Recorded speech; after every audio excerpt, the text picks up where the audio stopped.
News 24 देख रही है वो समझे कि चंद्रयान 3 का मकसद क्या है और आम जनजीवन पर आने वाले समय में ये किस तरीके से प्रभाव डालेगा या इसका फ़ायदा पहुंचेगा। लेकिन उससे पहले मैं रवि जहाँ एक तस्वीर दिखाना चाहती हूँ कि नेहरू प्लेनेटोरियम में इस वक्त जो आप तस्वीर देख रही हैं वो जो है एक तरीके से डेमो बनाया गया है और यहाँ चंद्रमा की सतह पे हम खड़े हैं और चंद्रमा के सतह पे यहाँ जो है विक्रम लैंडर आप देख रहे हैं और साथ ही साथ आप देख रहे हैं प्रज्ञान रोवर। और यही कामना है पूरे देशवासियों की कि सफल इस तरीके से जो हो रहा है ये पूरा काम वो सफलतापूर्वक हो और इसी तरीके से विक्रम जो है वो स्लोली वहाँ पर लैंड करे और जो है प्रज्ञान रोवर वहाँ पर सफलता से अपना काम शुरू करे। लेकिन एक एक चीज़ बारीकी से समझने के लिए इस वक्त नेहरू प्लानिटोरियम में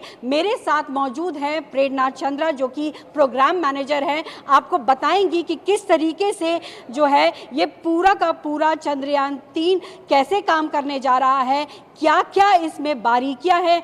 पहले चंद्रयान यानी चंद्रयान 2 असफल रहा, उसके बाद क्या चेंजेस आए हैं वो सब प्रेरणा जी बताएंगी। प्रेरणा जी, जब हम ये बात कह रहे हैं कि छोटी सी छोटी बात, आम आदमी जो टीवी देख रहा है मानते हैं कि बहुत सारी टेक्निकल इश्यूज़ हैं, उसमें बहुत लोग नहीं जाना चाहते, लेकिन ये समझना चाहते हैं कि चंद्रयान 3 उनको किस तरीके से आने वाले समय में प्रभावित करेगा। तो सबसे पहले आसान शब्दों में ये समझाएं। जी, जब भी किसी तरीके के मिशंस की हम बात करते हैं तो ये सिर्फ ऐसा नहीं है कि ये सिर्फ साइंटिफिक कम्युनिटी को ही बेनिफिट करेगा, क्योंकि भारत जैसे देश में किसी भी तरीके का स्पेस एक्सप्लोरेशन जो होता है वो एक सस्टेनेबिलिटी के आधार पर रखा जाता है और डेफिनेटली उसका उद्देश्य, उसका मकसद होता है जनसाधारण को किस तरह से बेटर सर्व कर सके।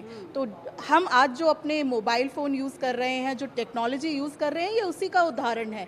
तो जनमानस का आज जो GPS, ब्लूटूथ, इंफ्रारेड जैसी टेक्नोलॉजी को इस्तेमाल करा, ये चंद्रमा पे इस तरीके से स्लोली लैंड कर पाना ये अपने आप में बहुत बड़ी अचीवमेंट होगी। और इसीलिए एक बार मैं प्रेरणा जी समझना चाहूँगी कि देखिए यहाँ पर MK3 है, MK3 इसी में ये लोड होने जा रहा है प्रोपल्शन और ये विक्रम लैंडर और रोवर। ये समझाइए प्रेरणा जी कि किस तरीके से ये जब लॉन्च होगा तो किस तरीके से ये काम करेगा और किस तरीके से इसमें विक्रम लैंडर या फिर जो प्रज्ञान रोवर है इनको फिट किया जाएगा और फिर वहाँ पर लैंडिंग की तैयारी होगी। जी बिल्कुल, जैसे ये जो मिशन है वो GSLV MK3 3 जनरेशन रॉकेट है। ये हमारा सबसे ज़्यादा स्ट्रॉन्ग है, ज़्यादा कैपेसिटी रखता है पेलोड्स को ले जाने के लिए और इससे पहले बहुत ही सफल मिशन इसने आउटर स्पेस पे लॉन्च करे हैं। तो इसको रखने का मकसद ये था, इसको हिंदी में बाहुबली भी कहा जाता है हमारा।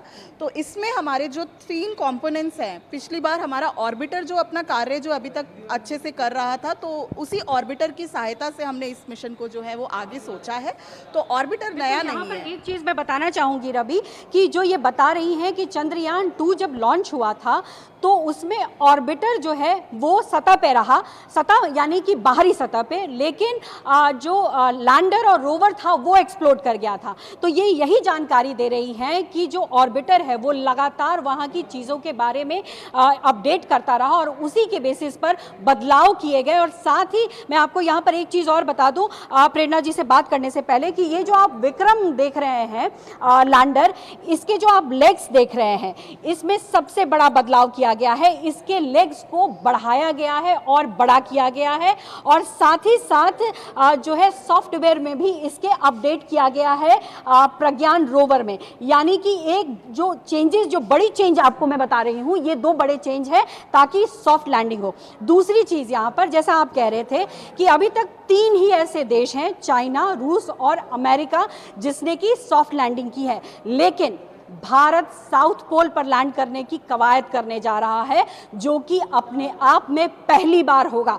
और ये शुभकामनाएं हैं कि भारत जो है वर्ल्ड में पहला वो बने देश जो कि आसानी से लैंडिंग कर पाए साउथ पोल में। और अगर वो साउथ पोल में लैंड कर जाता है तो आप समझ सकते हैं कि दुनिया में ताकत भारत की कितनी ज़्यादा बढ़ जाएगी। क्या मैं सही कह रही हूँ प्रेरणा जी? बिल्कुल बिल्कुल मैम, क्योंकि साउथ पोल जो है एक अनडिस्कवर साइट ऑफ मून है जिस पे अभी तक कोई लैंड नहीं कर पाया है। तो ये कीर्तिमान अपने आप में स्थापित करेगा, साथ ही साथ भारत को इस स्पेस रेस पे उस दर्जे पे लाकर खड़ा कर देगा जो एक बार शायद नील आर्मस्ट्रांग ने करी थी चंद्रमा के ऊपरी सतह पे लैंड करके। तो हम बिल्कुल अपने आप को इस स्पेस रेस पे ले आएंगे। बिल्कुल ये कीर्तिमान होगा और इसी उम्मीद के साथ ये आगे बढ़ने जा रहा है। 2:35 पर जिस तरीके से ये वहाँ से छोड़ा जाएगा। लेकिन मैं यहाँ समझना चाहूँगी प्रेरणा कि ये यहाँ जब पृथ्वी छोड़ता है तो कितना वक्त लगता है इसको चंद्रमा के आसपास तक पहुँचने में, मतलब इसकी पूरी फंक्शनिंग थोड़ी बताएं। जी मैम, ये पूरा जो है 16 मिनट के अंदर हम अपनी अर्थ की ग्रेविटी को क्रॉस करके बाहर निकल जाएंगे और वंस वी आर आउट बाकी जो लेफ्ट ओवर्स हैं वो रॉकेट के नीचे रह जाएगा और जो ऊपरी हिस्सा है 16 मिनट के अंदर MK3 पृथ्वी से बाहर चला जाएगा। पृथ्वी से बाहर चला जाएगा, आउटर स्पेस पे चला जाएगा। और जैसे इसरो ने बताया है 22, 23, 24 अगस्त में हम लोग जो हैं चंद्रमा के करीब होंगे और लैंडिंग का प्रयास होगा। बिल्कुल लैंडिंग का प्रयास होगा। तो देखिए जाहिर तौर पे रवि एक बड़ा कीर्तिमान स्थापित होगा अगर ये चंद्रयान 3 जिसे बाहुबली भी कहा जा रहा है अगर वो सॉफ्टली लैंड कर जाता है। लेकिन उससे पहले एक छोटा सा सवाल और रह गया है रवि, अभी भी क्या कोई ऐसी अड़चनें दिखाई पड़ती हैं कि वहाँ कुछ हो सकता है कि टेक्निकल फॉल्ट हो सकता हो? मैम टेक्नोलॉजिकल फॉल्ट तो कहीं पे भी हो सकता है इतनी तैयारी होने के बावजूद भी। और स्पेस एक ऐसी जगह है जहाँ पर कुछ भी निर्धारित करना, पहले से सोचना एक कल्पना मात्र ही है। किस तरीके के वहाँ पे फ्लेयर्स हैं, किस तरीके के क्वेक्स आ रहे हैं, क्या आंधियाँ चल रही हैं, इनको प्रिडिक्ट कर पाना पहले से ही बहुत मुश्किल है। फिर भी इस पूरे मिशन को इतना हाईली इक्विप्ड रखा है। ये चंद्रयान 1 और 2 का एडवांस वर्जन है। भारत ही कर रहा है, यही सबसे बड़ी बात है। ये भारत का दमखम ही है जो 2:35 पर धरती से उड़ेगा और चंद्रमा की तरफ रुख करेगा।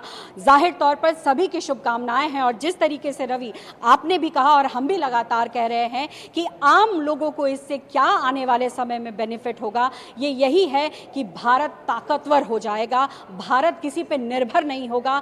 बाकी देश जो है भारत से मदद मांगेंगे, यानी कहीं ना कहीं इकोनॉमिकली भी हम बहुत ज़्यादा मजबूत होते हुए नजर आएंगे। तो जाहिर तौर पर गौरव का क्षण तो है ही है, साथ ही साथ हम ये भी कह सकते हैं कि हमारे वैज्ञानिकों के लिए और एक बढ़ता हुआ कदम है। नमस्कार, मैं हूं मानक गुप्ता। अगर आपको हमारा ये वीडियो पसंद आया हो तो इसे लाइक और शेयर जरूर करें। और हाँ, हमें सब्सक्राइब और फॉलो करना ना भूलें ताकि आप देश और दुनिया की कोई खबर मिस ना करें। तो जुड़े रहिए हमारे साथ और देखते रहिए न्यूज़ 24।